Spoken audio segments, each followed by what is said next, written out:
오늘 제가 여러분들에게 굉장히 어려운 질문을 하고자 합니다. 여러분들이 열심히 이 정성껏 예배를 드리면 하나님께서 본당문을 나갈 때 봉투 하나를 주십니다. 이 봉투를 열면 수표가 90억짜리가 들어있어요. 얼마짜리? 그리고 쪽지가 다 하나 있습니다. 이 90억 수표를 거절할 수 있다. 그런데 받기를 원하면 너의 생명은 오늘로서 끝이다. 내일 천국으로 불러들이마. 끝까지 들어봐야 되겠죠. 그리고 이 수표를 3등분해서 너의 생애를 마감하기까지 일단 청산하고 천국으로 올 준비를 하거라 하시면 여러분들이 이 본당문을 나설 때 어떻게 하시겠습니까? 1번 물을 거예요. 받지 않고 집으로 간다. 2번 받는다. 그리고 오늘 하루 종일 마음껏 한번 써본다. 3번 받는다. 3등분해서 남편한테 30억 주고 아들한테 30억 주고 딸한테 30억 주고 천국 간다. 1번, 2번, 3번. 허 목사님은 몇 번이셔? 내가 다른 성도님들한테 묻지를 못하겠고 믿음이 좋으시니까 천국을 먼저 가시면 부인께서 깜짝 놀라시겠지. 3번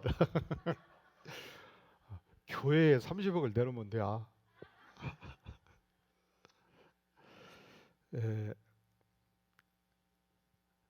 일반적으로 상속의 개념이요. 서양 사람들은 부모의 재산은 부모의 것으로 끝난다는 생각을 합니다. 그리고 자식을 향해서는 18살 성인이 될 때까지 충분히 뒷바래 재주면 그 다음부터는 성인이 된 자녀는 자신의 인생을 살도록 하는 것이 정당하다고 생각합니다. 그리고 그 이후 어머니의 재산은 어머니 것, 내 재산은 내 것. 어느 날 아버지가 차 한 대 사주면 그건 대단한 축복이라고 생각합니다. 1905년도 죽전 건물을 지을 당시에 1년에 두세 달씩 미국에서 한국으로 건너와 가지고 열심히 교회 어린이 주일학교와 그리고 교회가 운영하는 영어학교에서 가르쳤던 마르다 믹슨 여사님이 계십니다.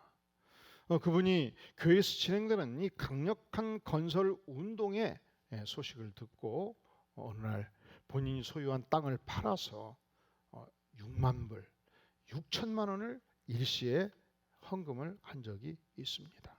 그런데 그 후에 안사실이 아드님이 뉴욕에서 20년째 변호사를 하고 있었습니다. 근데 그때까지 대학 때 4년 다니면서 얻었던 학자금을 갚아가고 있었습니다. 저는 그게 잘 이해가 안 되더라고요. 왜냐하면 아들 학자금 2천만 원 갚아주고 교회에 4천만 원 헌금해도 대단한 헌금인데 왜 그렇게 하지 않으셨을까?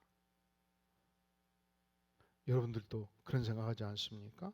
그리고 이것을 아들이 안다면 얼마나 마음에 서운할까? 근데 왜 이것이 가능한가? 성년이 되면 엄마의 인생은 엄마의 인생이고 엄마의 재산은 엄마의 재산이라고 생각하는 거예요. 그리고 내 인생은 내 인생이고 독립적이고 자립적으로 내 인생을 살아간다? 그렇게 생각합니다. 하지만 동양적 사고방식, 히브리적 사고방식은 다릅니다. 특별히 히브리인들은 이 12지파가 가나안 땅을 점령했을 때 하나님께서 이 가나안 전역을 12지파의 몫으로 나누고 각 지파마다 각 가문별로 가족별로 땅을 분배하였습니다. 그리고 이 땅은 만약에 선대 할아버지가 삶이 공궁에서 땅을 판다 할지라도 49년 전 팔았던 그 땅이 1년만 기다리면 대가 없이 우리 가문으로 다시 귀속되도록 되어 있었습니다. 이것은 상속제도에 깊은 영향을 미치게 됩니다. 아버지가 살아있는 동안에는 아버지의 재산이고, 아버지가 세상을 뜨면 반드시 가문으로 상속되는 재산이었습니다. 그래서 유대인들은 아버지가 살아있는 동안에 재산 분할권을 요청하지 않는 것이 상례였습니다. 만약에 아버지가 살아있는데도 불구하고 아버지를 향해서 재산 분할권을 요청하면 동네에서 소문이 나지요. 그놈의 자식은 쌍놈의 자식, 그놈의 자식은 훌의 자식, 그놈의 자식은 풀의 자식, 그놈의 자식은 정신 빠진 놈, 이렇게 악소문이 나게 되어 있습니다. 오늘 탕자의 비유는 바로 여기서부터 시작합니다. 어느 한 마을에 부잣집에 둘째 아들이 있었습니다. 아버지를 찾아뵈었습니다. 아버지, 도저히 내가 아버지와 더불어 한 지붕에서 살기가 힘듭니다. 나도 이제 장성했으니 좀 도와주세요. 어차피 아버지가 세상을 뜨면 제게 3분의 1은 둘째 아들이니까 상속이 되지 않겠습니까? 아버지가 살아계실 때 상속분을 챙겨주시면 감사하겠습니다. 이때 아버지는 분노하지 않았습니다. 이때 아버지는 아들의 입장을 곰곰이 생각을 했습니다. 아들도 독립된 인격인데 자신의 인생을, 자신의 재산을 가지고 살아야 되지 않겠는가?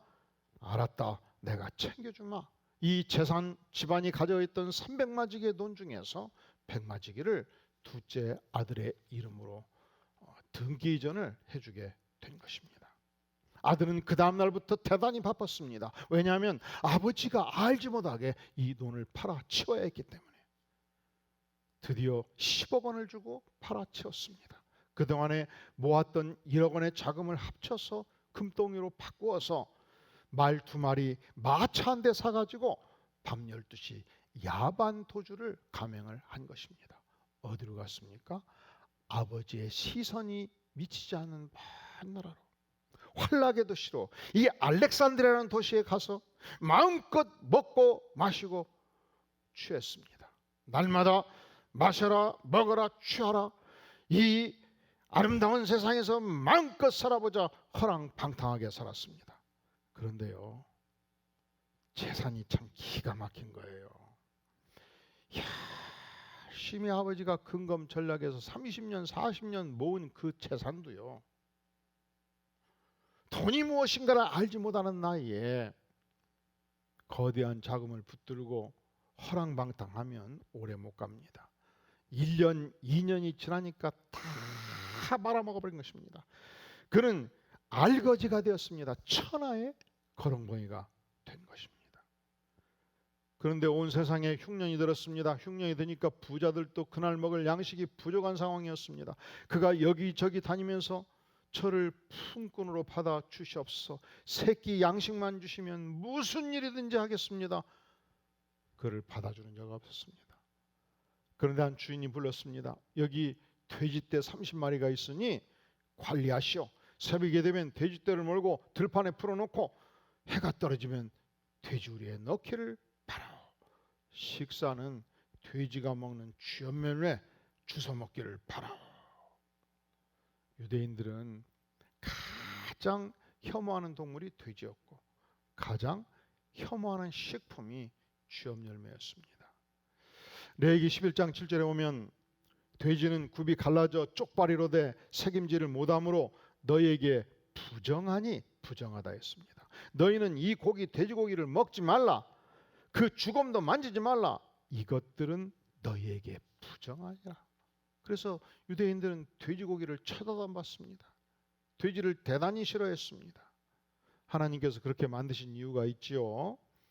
냉장고가 없던 시절 이 돼지고기는 비계가 많기 때문에 가장 빠른 속도로 부패하는 음식입니다. 냉장고가 없던 시절 대한민국에서 60년대 70년대 그때는 시골에 사람들이 많이 살았지 않습니까? 시골에서 여름에 초상을 치를 때, 시골에서 여름에 가정에서 결혼식을 할 때 돼지 한 마리 잡아서 하객들을, 조객들을 대접했을 때 가끔 대서특별 뉴스가 나왔습니다. 마을 전체에 100명, 200명이 식중독에 걸려서 고생하는 모습들이 가끔 기사에 실렸습니다. 동물 중 가장 생존 환경이 더러운 동물이 뭐예요? 돼지는요, 지가 먹은 걸 다 토해요. 거기에 머리를 박고 다 뒤집어 써요. 돼지는요, 지가 싼 것도 다 뭉개요. 그러니까 돼지 키는 곳에 가면 냄새가 진동합니다. 언젠가 제가 용인공원 간 적이 있는데, 용인공원 입구 쪽에 돼지우리 한 30마리 50마리 키는 데가 있었는데 냄새가 진동해서 머리가 아파가지고 가다가 돌아온 적이 있어요.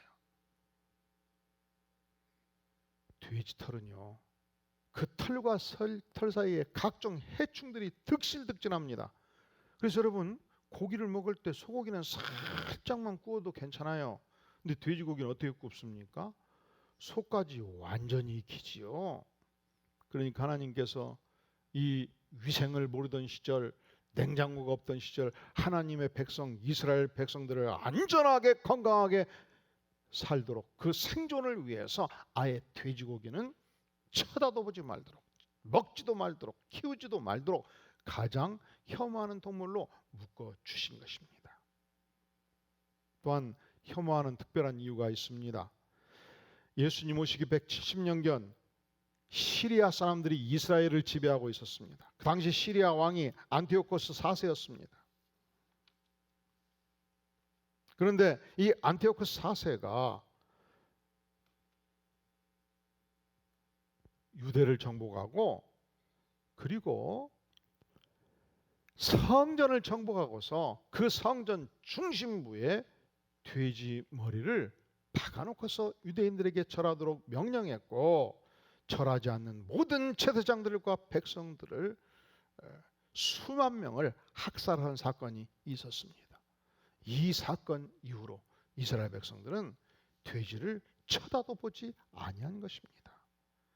그런데 어찌해서 둘째 아들이 허랑방탕하고 모든 재산을 다 낭비하고 알거지가 되어서 유대인이 가장 혐오하는 돼지를 기르고 돼지가 먹는 쥐염 열매를 먹어야 되는 비참한 신세가 된 것입니다. 인생이 이상해요. 먹을 것이 풍부할 때, 행복할 때 부모가 생각이 안 납니다. 인생이 이상해요. 몸져 누울 때, 아플 때, 먹을 것이 없을 때, 인생이 서러울 때 아버지가 기억나는 것이죠.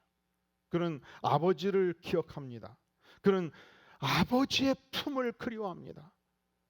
그런데 이미 나는 아들의 자격을 상실했습니다. 내가 아버지를 다시 만날 자격이 전혀 없습니다. 그래도 아버지 집에 돌아가면 내가 아들의 자격은 없지만, 아버지는 풍부한 품꾼들이 있었습니다. 20명 30명 품꾼들이 있었습니다. 아버지는 재산을 일구는, 농사를 짓는 품꾼들을 향하여 새끼 음식을 풍부하게 공급했습니다.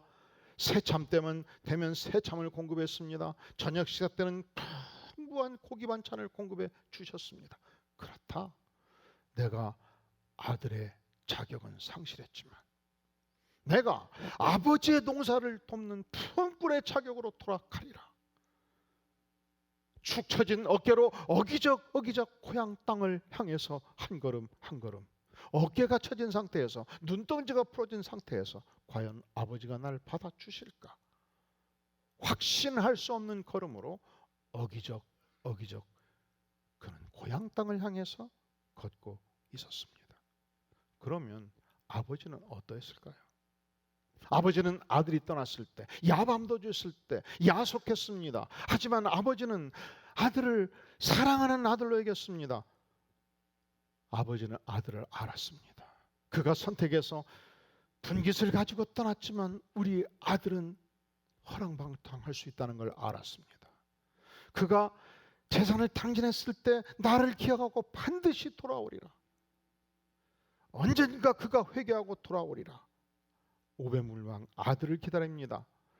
새벽녘 눈을 뜨자마자 쌀의 문을 열고 동구 밖으로 나갑니다. 아들이 올 수 있는 길 지평선 맨 끝까지 샅샅이 찾아보다 다시 고개를 떨구고 돌아옵니다. 과거에 식사를 할 때는 한 그릇, 두 그릇 자신 있게 음식을 비웠던 아버지가 이제는 음식을 비우지를 못합니다. 두 숟갈을 쥐고 가슴을 칩니다. 가슴 답답증이 생겼습니다. 그러면 다시 쌀의방문을 박차고 아들이 오는 참한 지평선을 바라봅니다. 과거에는 저녁이 되면 베개에 머리를 대는 순간 잠이 들었습니다. 이상하지요. 아들이 떠난 후 잠을 잘 수 없었습니다. 반드시 다시 일어나서 통구박을 나갑니다. 30분, 1시간 아들이 올 수 있는 길을 뚫어지라 어두움을 응시하다가 다시 돌아옵니다.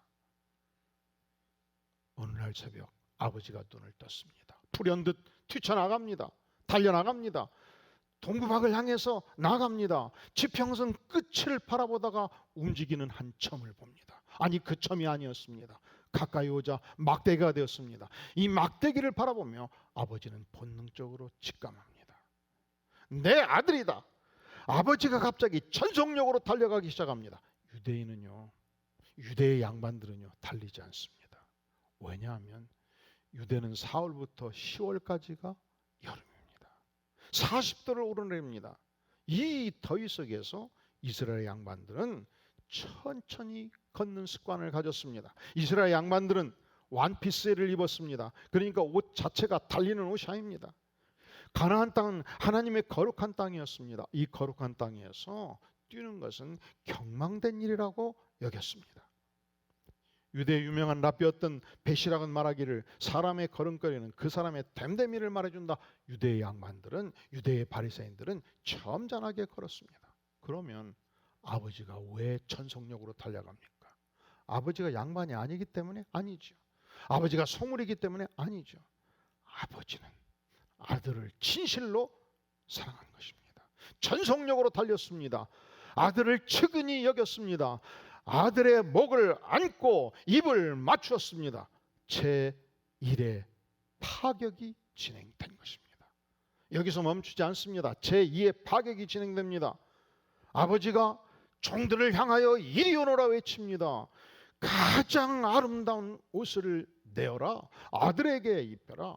왜냐하면 아들은 가산을 탕진하고 완전히 누더기를 입었기 때문에.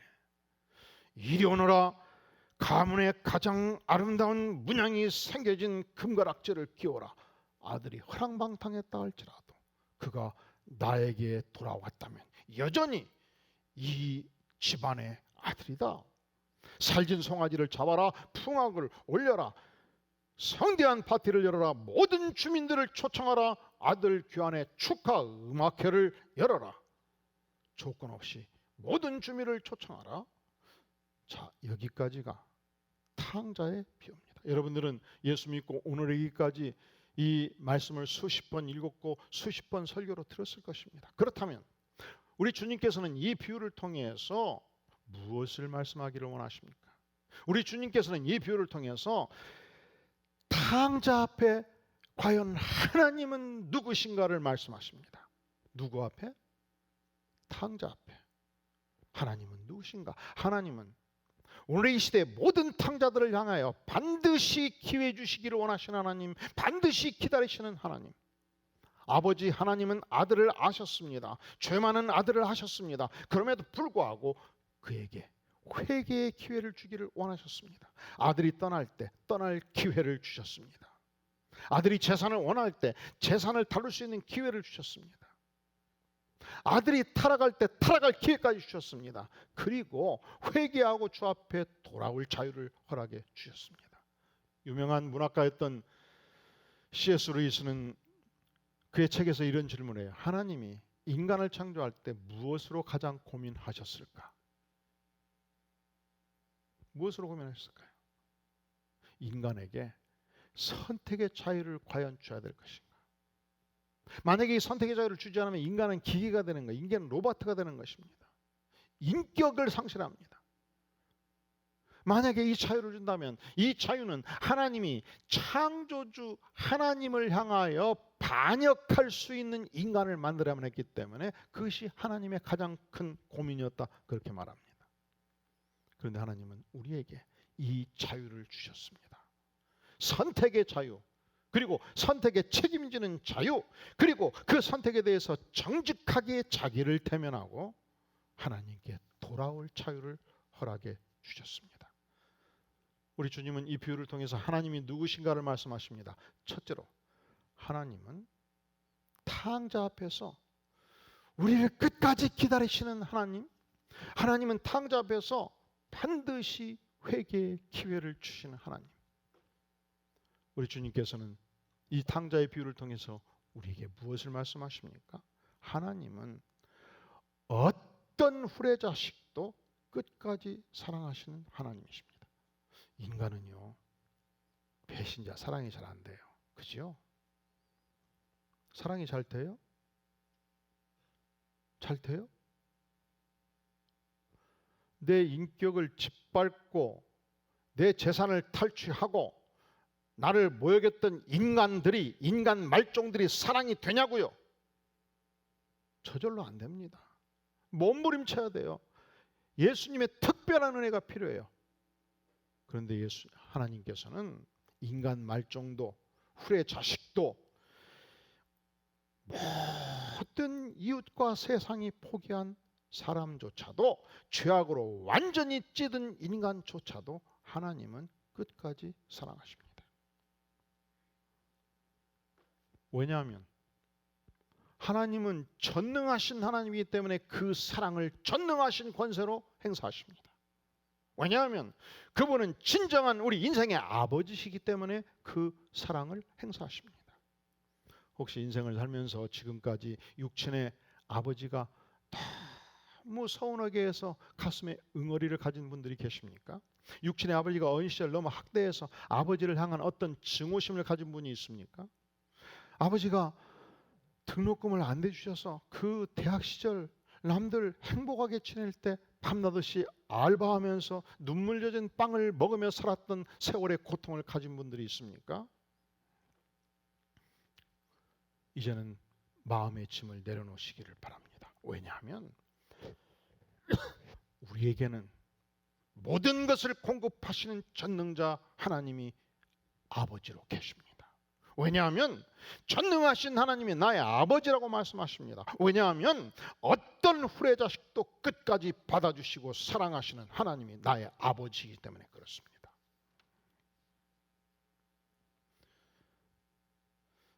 사랑하는 성도 여러분, 진 엘리어트 선교사를 기억하시나요? 그는 미국의 기독교 명문대학인 휘튼 대학교를 수석으로 졸업한 인재였습니다.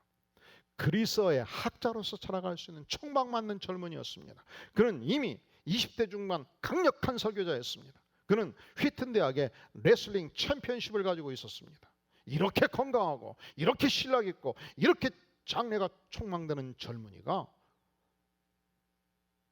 하나님께 기도하기 시작했어요. 하나님, 복음이 전혀 알려지지 않는 곳, 세상에서 가장 미개한 곳, 그곳을 보여주십시오. 제가 그곳으로 가서 주의 복음을 전가하는 선교사의 삶을 살기를 원합니다. 어느 날 우연히 한 기사를 봅니다. 에콰도르의 아우카 부족, 저들은 식인 부족이었습니다. 대단히 호전적이고 잔인한 부족이었습니다. 외부의 침입자들은 무조건 죽이고 사람을 먹어버리는 부족이었습니다. 전혀 선교사들이 접근하지 못했던 지역이었습니다.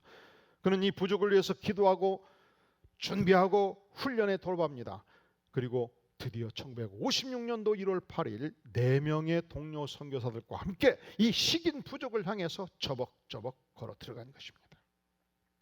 며칠 후 미국 전역을 강타하는 미국의 모든 신문들이 한 소식을 대서특필하고 있었습니다. 너무도 무모하게 장래가 촉망되는 수제급 젊은이 4명이 에콰도르 아우카 부족에 의해서 살해당하고 먹히다. 표제는 이렇습니다. What a unnecessary waste. 얼마나 불필요한 낭비인가. 얼마나 불필요한 낭비인가. 이 신문을 들고 산 기자가 엘리자베스 엘리어트를 만나서 인터뷰를 시작하라는 것입니다. 그때 그의 부인 엘리자베스가 이렇게 말합니다. 불필요한 낭비라니요. 결코 이 말씀을 하시면 안 됩니다. 제 남편의 죽음은 결코 낭비가 아닙니다. 제 남편은 전생애를 바로 이 일을 위해서 준비해온 분입니다. 바로 이 시간을 위해서 살아왔습니다. 그는 하나님이 주신 자신의 책임을 수행하고 생애 목표를 달성하고 죽은 행복한 사람입니다. 그리고 다시 1년 후 미국 전역을 뒤엎은 새로운 소식이 들려왔습니다.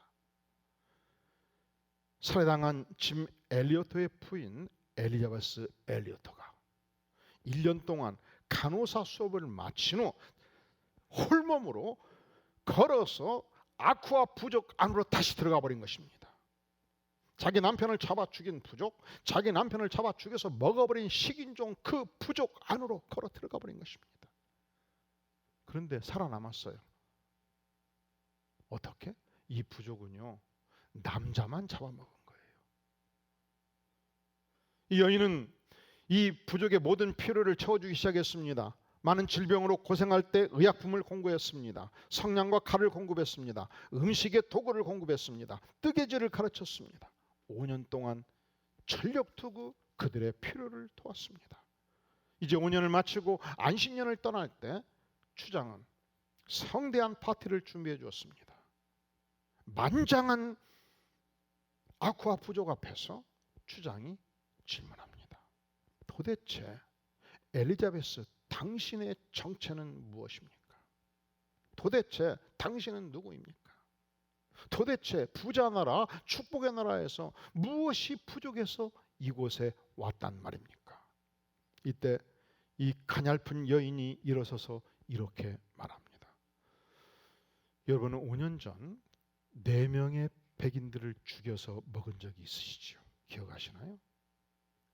그 4명 중에 한 명이 제가 목매도 사랑했던 저의 남편입니다. 깊은 충격 속에서, 신음 속에서 주목하며 이 여인을 듣습니다. 저의 남편은 바로 여러분들을 아우코 부족을 위해서 계속 기도했고 사랑했고 만나기를 원했습니다. 그리고 창조주 하나님께서 얼마나 여러분을 사랑하는지 증거하기를 원했습니다. 바로 이 사랑 때문에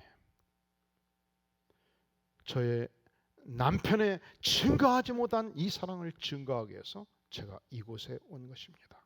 그날 밤은 더 이상 축제의 밤이 아니었습니다. 그날 밤은 통곡의 밤이었습니다. 그날 밤은 회개의 밤이었습니다. 그날 밤은 전 부족이 예수 십자가 앞에 돌아오는 은혜의 밤이었습니다.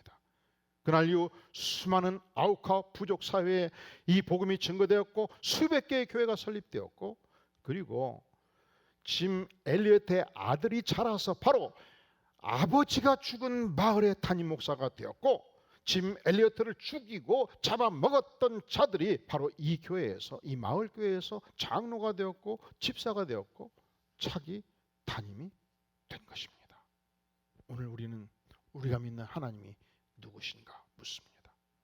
사랑하는 성도 여러분, 여러분이 믿는 하나님은 어떤 하나님이십니까? 우리 하나님은 어떤 죄인도 돌아오기를 기다리시는 하나님. 우리 하나님은 인간 말종조차도, 식인종조차도 후레자식도 끝까지 사랑하신 하나님. 우리가 믿는 하나님이 바로 이 하나님이라면, 사랑하시는 성도 여러분, 이 복음을 오늘 밤 누구한테 전하시겠습니까? 다 함께 머리 숙여 기도합니다. 영광의 주님, 어떤 탕자도 사랑하시는 주님, 어떤 죄인도 받아주시는 주님, 심지어 식인종도 받으시며 사랑하시는 주님, 우리가 이 온전한 사랑을 받고 이 온전한 사랑을 증거하기를 구하오니 영광의 주님, 은혜를 베풀어 주시옵소서. 예수님의 이름으로 간절히 기도하옵나이다. 아멘.